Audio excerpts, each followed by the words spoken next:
Welcome to Criminologist, where we delve into the most gripping crime stories. Today we have an extraordinary tale of survival and resilience, the story of Lachele Nance, known as the Miracle Girl.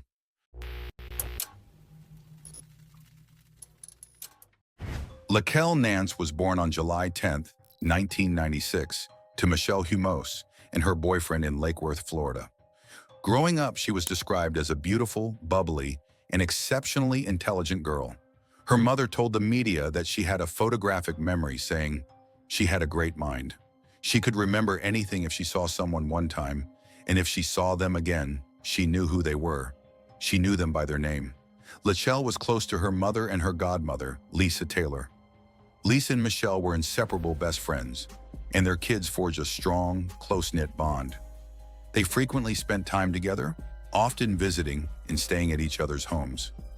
On May 21, 2005, a Saturday, Lachele was staying overnight at her godmother's house.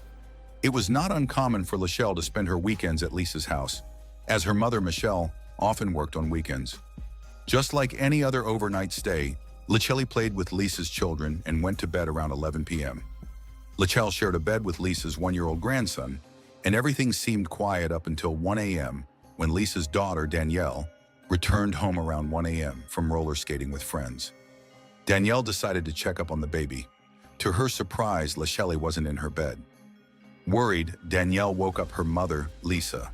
Frantically, the family searched the house for Lachele. They found her shoes sitting neatly by the front door, but Lachele was nowhere to be found. Lisa called Lachele's mother, Michelle, in a panic and asked her if she had picked her up. Michelle told her she had not seen her and told Lisa she was on her way there. Lisa contacted the police.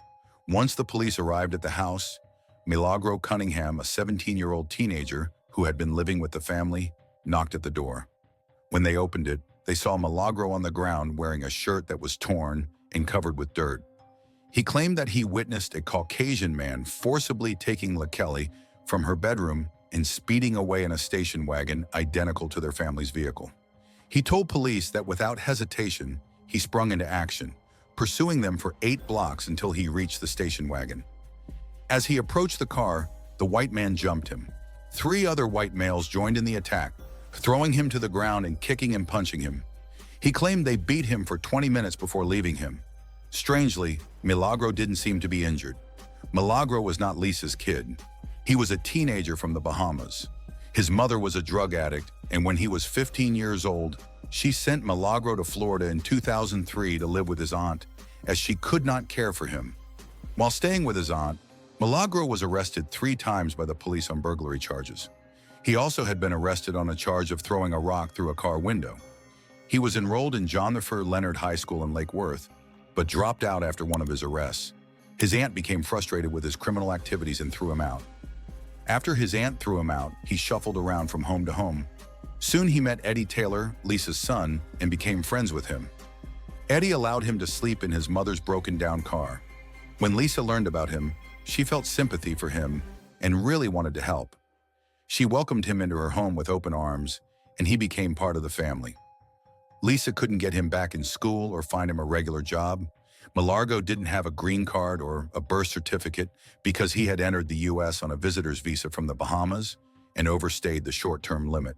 So he mostly stayed home, played games on the TV, played with the other kids, went out with them, helped with household chores, and caused no trouble. After Milagro's statement to the police, they launched a massive search for the girl. Patrol officers were notified immediately and began to hunt for the reported vehicle. An Amber Alert for the missing girl was issued. Volunteers, helicopters, divers, and bloodhounds were called in to assist. The neighborhood was crawling with cops searching parks, nearby bodies of water, and cemeteries. All through the night and after daybreak, the size of the police manhunt grew. Around 10:30 a.m., police decided to search a nearby landfill. Sergeant Michael Hall and Corporal Bob Cresswell of the Sheriff's Office were driving along a road that provided access to the landfill and noticed a small pair of underwear laying in the middle of the road. Close to that, they found a pair of shorts. The discovery weighed heavily on the search team, and they continued deeper into the landfill, investigating dumpsters and finding a recycling bin on wheels. They opened the lid and found large chunks of concrete stuffed inside it, an unusual place for concrete pieces to be discarded. But as they looked closer, they noticed a small hand sticking out from the bottom. The officers were devastated. The officers called the command post and notified them that Lachele's body had been found. Her family gets the awful news about Lachele's death. She was found upside down in a fetal position, chunks of concrete on top of her. Her body was buried under 200 pounds of concrete. As the officers started to remove the concrete from the bin, some of which weighed over 30 pounds, one of the officers noticed one of the fingers moving. They hurriedly removed pieces of concrete, doing their best to minimize any potential further harm. Fortunately, they managed to extract her rapidly and provide immediate medical assistance. As Lachele was rushed to the hospital, she gathered every bit of remaining strength to whisper the name of the man who tried to kill her: Milagro. At the hospital, doctors said if Lachele had arrived 10 minutes later, she probably would not have survived, as her internal organs would have eventually failed. Medical personnel marveled at the strength of the small girl, remarking that the sheer weight of the material on top of her showed her body exhibiting a superhuman will to survive. Lachele later told police that on that night, she woke up to someone touching her. When she opened her eyes, she found Milagro beside her. He convinced her to get out of bed and follow him outside the house. Once outside, he grabbed her and told her if she screamed, he would hurt her. He then took her to the landfill. He then slammed her to the ground and started beating her. She screamed and tried to fight back, but she was no match. She realized no one could hear her and eventually gave up and stopped crying and screaming. Milagro then sexually assaulted her. Afterwards, he grabbed her throat and started choking her. Lachele struggled and knew she was no match for him, so she instead made an intelligent decision for her age: to play dead. He threw her to the ground and called out to her name, but she stayed motionless. She remained there with her eyes closed. Milagro, thinking she was dead, threw her on his shoulder. He carried her to the garbage bin and threw her inside, head first, and closed it. He then rolled the bin next to concrete rocks. He then picked up the concrete rocks and started throwing them on top of her.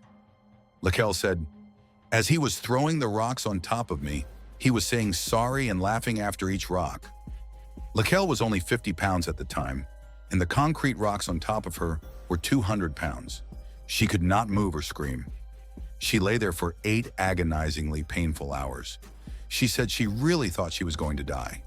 Then, just as she felt her life slipping away, she heard faint voices. Lachele said in an interview, "I just remember the officers pulling the rocks off of me, and I think one was crying, not really sure which one it was. But one of them was crying, I remember that." At this point, she moved her fingers to let them know she was alive. Milagro was indicted as an adult on 6 felony charges, including attempted murder, sexual battery, and kidnapping. He was held without bail on charges carrying a possible life sentence. It took 4 years for Milagro to go on trial. Lachele's mother in an interview said, "He's sitting there.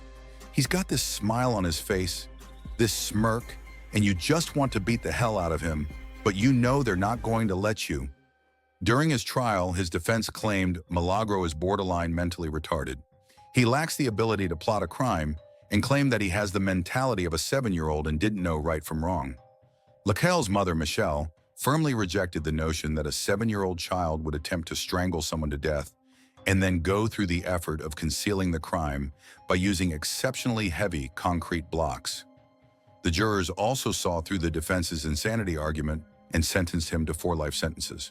However, a year later, the U.S. Supreme Court declared life sentences without parole for juveniles to be unconstitutional. Under the rulings, because Cunningham was 17 when he committed the crime, he couldn't receive either a life term or what the courts have called a de facto life sentence.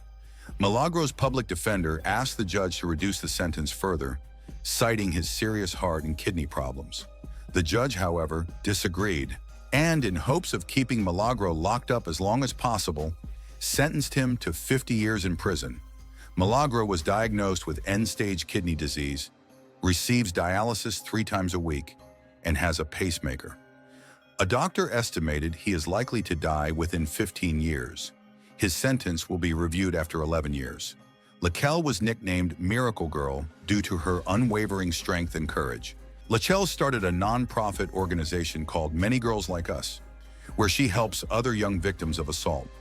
If you found this story as incredible as we did, please like, share, and subscribe for more compelling crime stories. Let us know your thoughts in the comments below. Your support helps us continue to bring you stories that matter. Thank you for watching Criminologist. Stay safe and see you next time.